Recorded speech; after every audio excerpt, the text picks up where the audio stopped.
నమస్కారం. బీఆర్కే భక్తి ఛానల్‌కి స్వాగతం. నేను మీ స్వీయ వర్మ. ఈరోజు మనతో పాటు స్టూడియోలో ఉన్నారు Shri Matangi Rajashyamala trust founder and chairman Brahmashri Nishant Sharma Avadhani garu. నమస్కారం గురువుగారు. ఎలా ఉన్నారు గురువుగారు? బాగున్నారమ్మా. గురువుగారు, ప్రతి ఒక్కరికి నరదిష్టి అంటే భయపడిపోతున్నారు ఇప్పుడు. నరదిష్టికి నలరాయినా పగిలిపోతుందని ఒక సామెత కూడా ఉంది. నరదిష్టి తగలకుండా ఉండాలంటే ఏం చేయాలి గురువుగారు? ఇదే విషయం చాలా ఛానల్లో కూడా నన్ను అడిగారు, చాలా మందికి చెప్పా.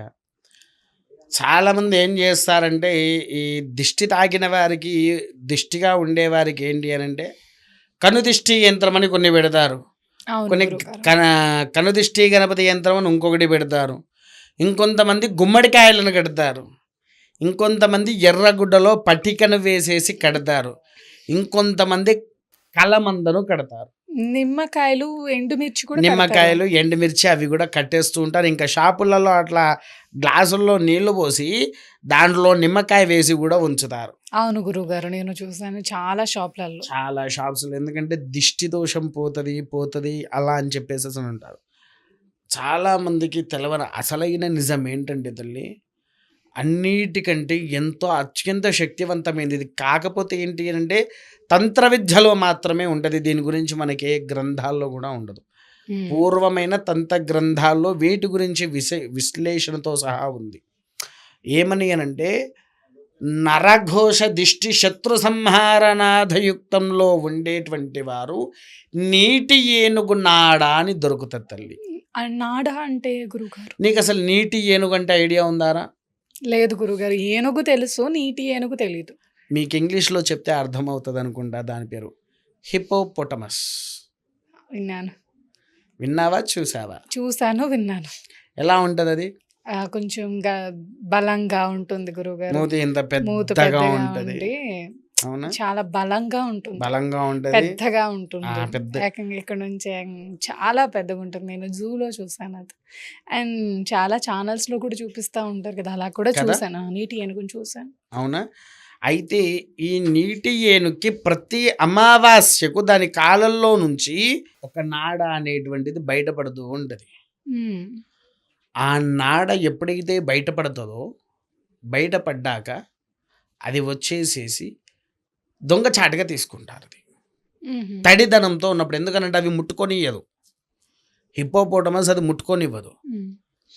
దాని జోలికి ఎవరిని రానివ్వదు. అది ఎక్కువ ఏం చేస్తుంది అంటే నీళ్ళల్లోకి వెళ్ళి వదిలేస్తాయి, తన కాళ్ళల్లో నుంచి అవి వదిలేస్తాయి. వదిలేసిన తర్వాతనే దాన్ని బయటికి తీయాలి మేము. ఉమ్. అసలు ఎన్ని అహోరాత్రులు అడవిలో ఉండేవాళ్ళు కష్టపడి అవి వదిలేసిన తర్వాత ఏదైతే తొక్కకుండా పాడు చేయకుండా ఉంటుందో దాన్ని బయటికి తీసుకొని వస్తాం. మాకు నెలకు ఒక 10 వదిలిపెడితే ఒకటో రెండో దొరుకుతాయి తల్లి మాకు. ఉమ్. అడవిలో గాలించి గాలించి గాలించి గాలించి గాలించి తీసుకొని వస్తాం వాటిని. అడవి మొత్తం తిరుగుతా 2, 3 అంతకంటే ఎక్కువ దొరకవు, అరుదుగా ఉంటాయి ఇవి అన్నట్టు.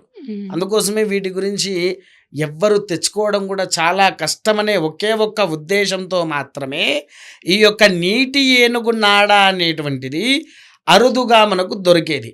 నరఘోష, దిష్టిదోష, శత్రు సంహారణాలు, అందరి గుమ్మడికాయలు అవి ఇవి కట్టుకుంటారు కదా, అవన్నిటికంటే ఎంతో గొప్పదైంది, ఎంతో శ్రేష్టమైంది, ఎంతో యోగ్యత తత్వంలో ఉండేటువంటి ఏకైకనే ఈ నీటి ఏనుగు నాడ. ఇది ఇంటికి కట్టాలా గురువుగారు? ఇంటికే తల్లి, ఎర్రటి దారంలో కట్టేసేసి ఇంట్లో ఇలా వేలాడదీయాలి. ఈ చూసావా తల్లి, ఇది కవర్ తీయమంటారా? కవర్ తీసి చూపిస్తా మీకెన్నో. ఇదివరకు కూడా నేను ఛానల్లో చెప్పడం జరిగింది, ఆడవాళ్ళు గాజు ఎలా ఉంటుందో అలానే గుండ్రంగా ఉంటుంది అని చెప్పాను. కాకపోతే ఇది ఏంటంటే తల్లి డెలికేటెడ్, ఇగో ఇక్కడ ఇట్లా ఉంటుంది, విన్నారా? దీన్ని మనం గట్టిగా లాగితే ఇది విరిగిపోతుంది, ఇది ఊడేటప్పుడే ఇట్లా సెట్ వచ్చేస్తుంది దానికి, విన్నారా? దీన్ని చాలా జాగ్రత్తగా చూడు, పచ్చిదనంతో పైన బూజు లెక్క వచ్చిందా తల్లి? చూడు, ప్యాక్ చేసి ఉంచాం కదా. అవును గురువుగారు.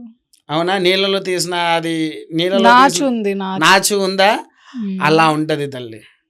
దాన్ని తీసి పెట్టేసేసరికి, కాకపోతే ఇది రెడ్ దారం చుట్టాలా?